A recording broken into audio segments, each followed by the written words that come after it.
Yo, so sorry about the messy here. Yeah, so I had some good questions the other day. So I'll try and remember as many as I can, and then obviously, if there's any more that I forget, just obviously post them below. But one of the first ones and one of the main ones was, do I count calories, or what do I do? Okay, well for myself, I don't count calories. That's just because I've dieted 3, 4, 5 years now, so I don't see any need for me to count calories. I know how much calories in certain food, I know how many macros in certain food, so I don't count calories. If somebody's going to do a bodybuilding show, I would 100%, I don't necessarily count the calories on food, because let's say, for example, I don't know, if I have rice cakes, and that might give me, it might say, I don't know, if I had 5 rice cakes, it might say that I've got, I'm just making a number up, 250 calories.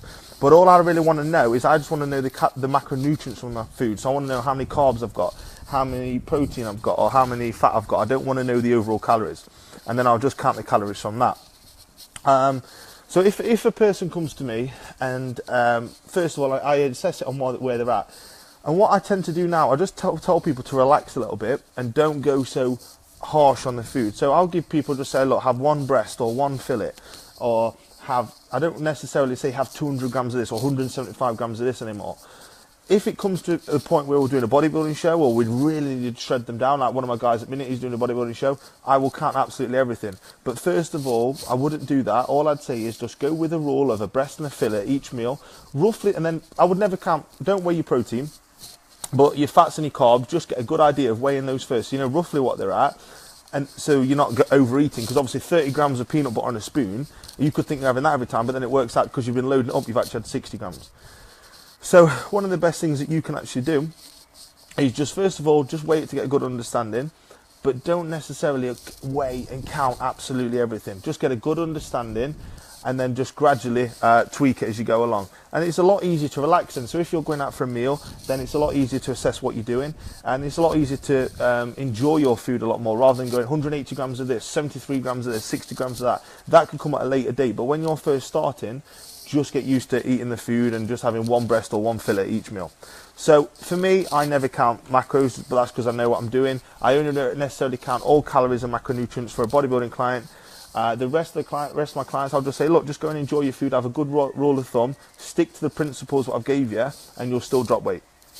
And it's only if they're not dropping weight for any reason, I believe that they're sticking to it, then I'll get a little bit more anal with everything. Okay, so someone asked me, what about running?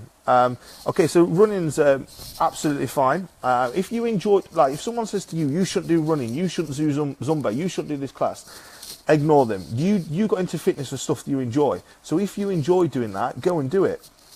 So like I said, running, if you're fine, you've got no injuries, go and do it. But if, let's say for example, the issue with running is you're going to burn a lot of calories. So it means that you're going to have to increase your food a lot more. And if you've got joint injuries, it's very harsh on your knees. So I tend to stay away from running. What I tend to do a little bit more of is just either sprints, or I'll do my low intensity based cardio on my cross trainer rower or bike or something like that.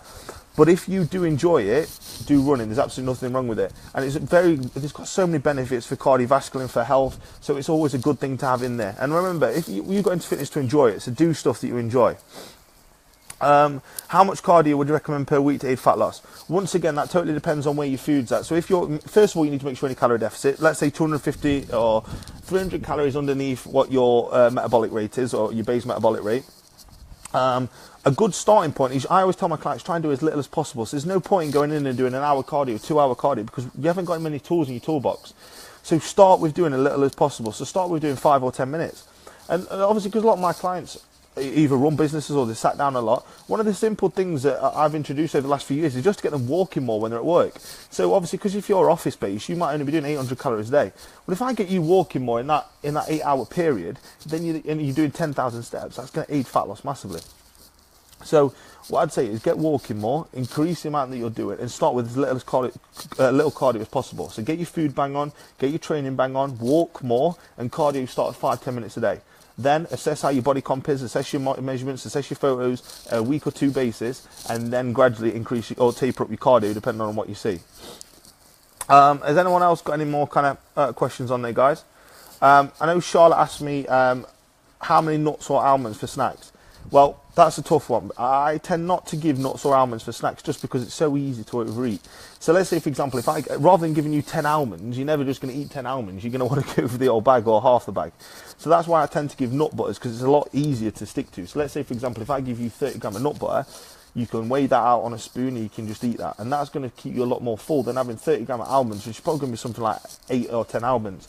So my advice on that would be, don't necessarily snack on nuts or almonds. Mainly have nut butters, because it's a lot easier to assess and track what you're doing. And then you're not going to overeat. Because I had someone before that was saying to me, like I said earlier, that was having 30 gram of nut butter, and I got her to weigh it and she was actually having 60 grams. Well, 60 grams over 4 or 5 meals a day, that's an extra 150 gram of fat.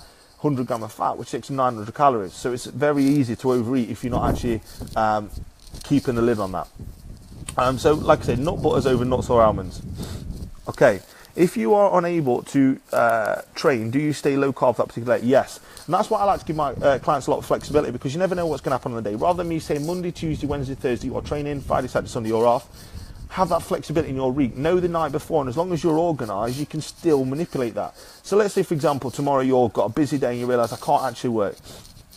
Okay, then you know that tomorrow you're going to plan for a low carb day. So all you're going to do is just switch it up. If you've got carb meals and you've got your rice planned, just take it out, go and get some avocado, or take some nut butter, or have some oils or butter or feta cheese, and then you can use that as your fats from there. And that'll be absolutely fine. Just because your energy expenditure on your days that you're not training is going to be a lot lower. So there's no need to have your calories higher. And there's also no need to have as many carbohydrates, because obviously carbohydrates are there to fuel your performance, help with your recovery, help to cell swelling in the pump, and obviously to help you grow. So there's no need to have as many carbs on that day, or keep your food as high. What would you eat for a pre-workout meal? Okay, well, on the pre-workout meal, to be honest, I mean, I'm on a little bit different diet. I'm doing a keto diet, so my diet's like 20% protein, 80% fat. If you actually want to know more about my diet and what I'm doing, what I'll do, just post below, and then what I'll do in the next video, I'll show you my diet exactly.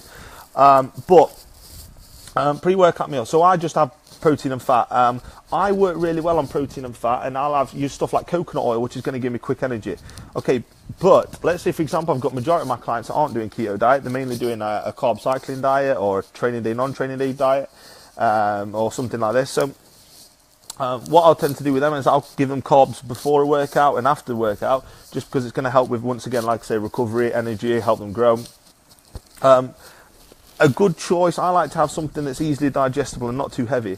So that's when you can have stuff like cream of rice, or some cereal that's going to give you some quick energy, or a bit of fruit, and it's very easy to digest. If you're having loads and loads of potatoes, or rice isn't too bad, but if you're having loads and loads of potatoes, or maybe even sometimes some oats, it's going to feel too heavy. So once again, like a rice cakes would be a good option there as well, along with make sure you've got some protein.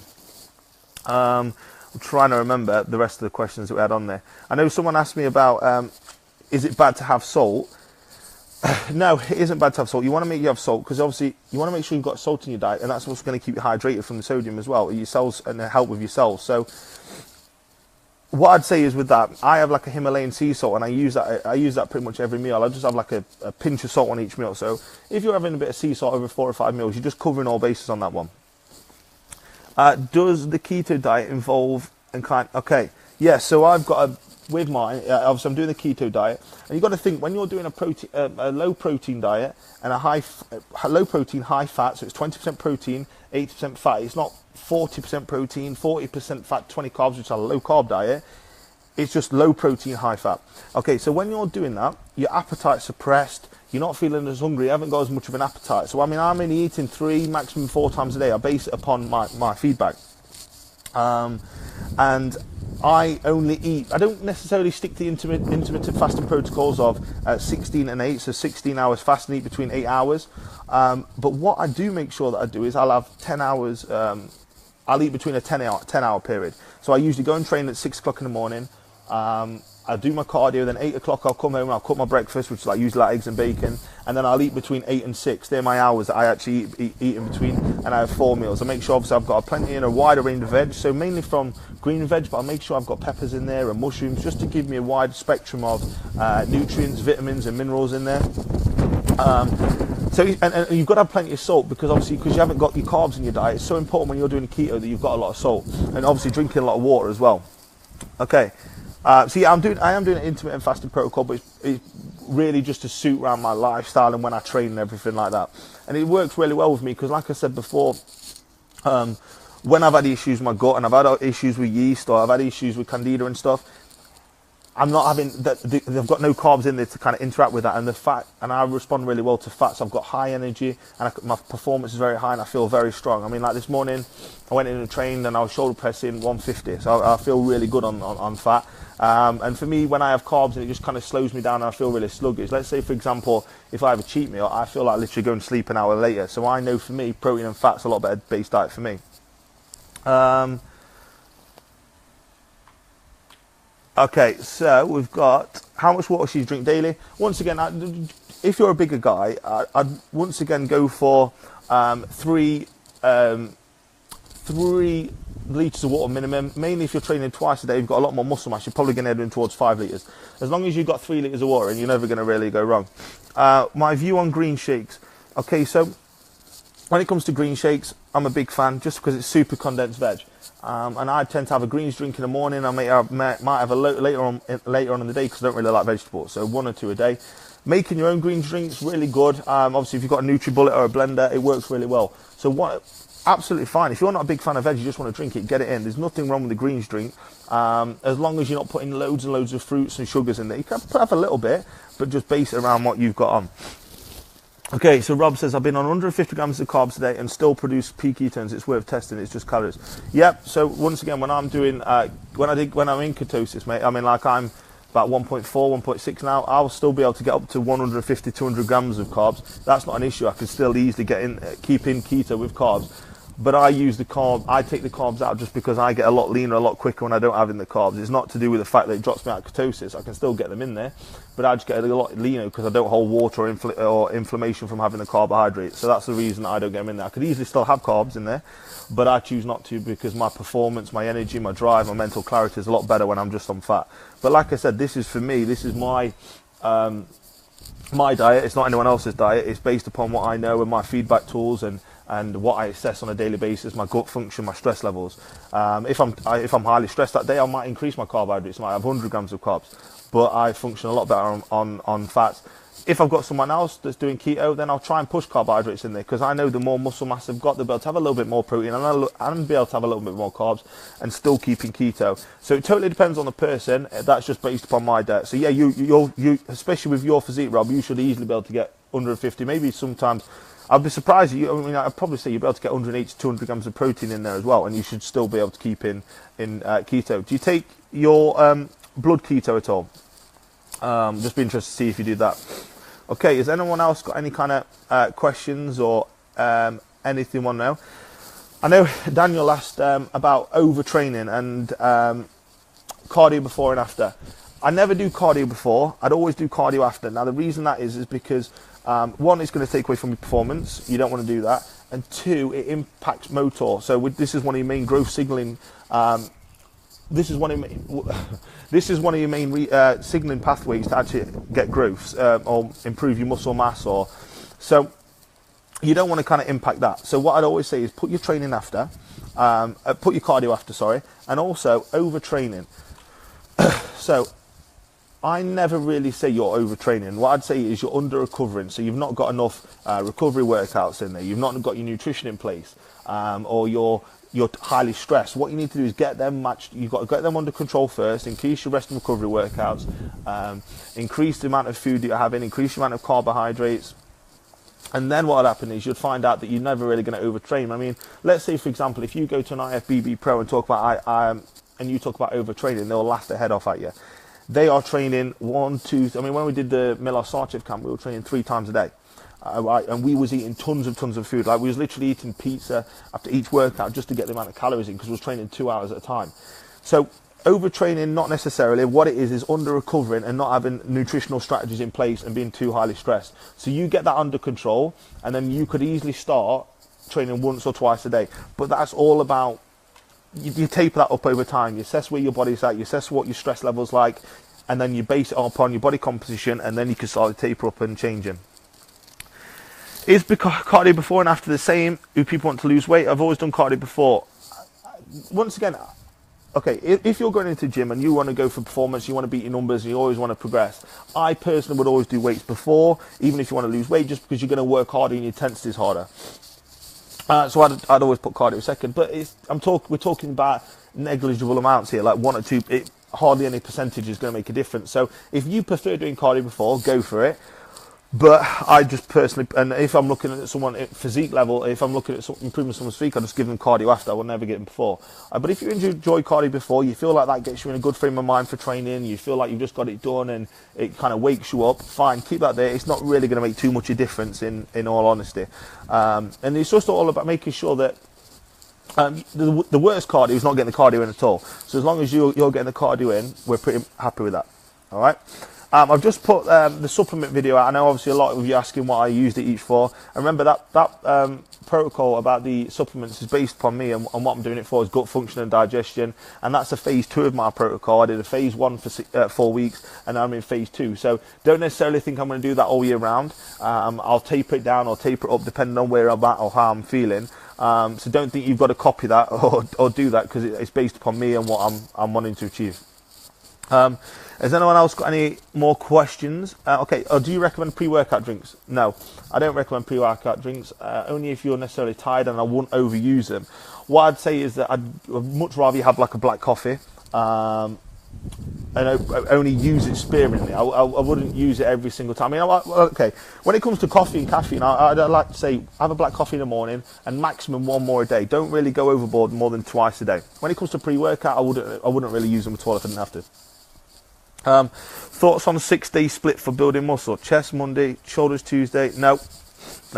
I don't see the point in doing a 6-day split for building muscle, because if you want to build muscle, if you want to change muscle, you've got to hit it with more frequency. So let's say, for example, if I wanted to improve my chest, right? Now, okay, let's say I said to you, right, you have got to grow your chest by 2 inches in 3 months, right? Or I'm going to kill you. You would not train it once a week. You would train it 2, 3, 4, 5 times a week, as long as your recovery is fine, as long as your nutrition's fine. If we got that unlocked, you can train it as much as you want.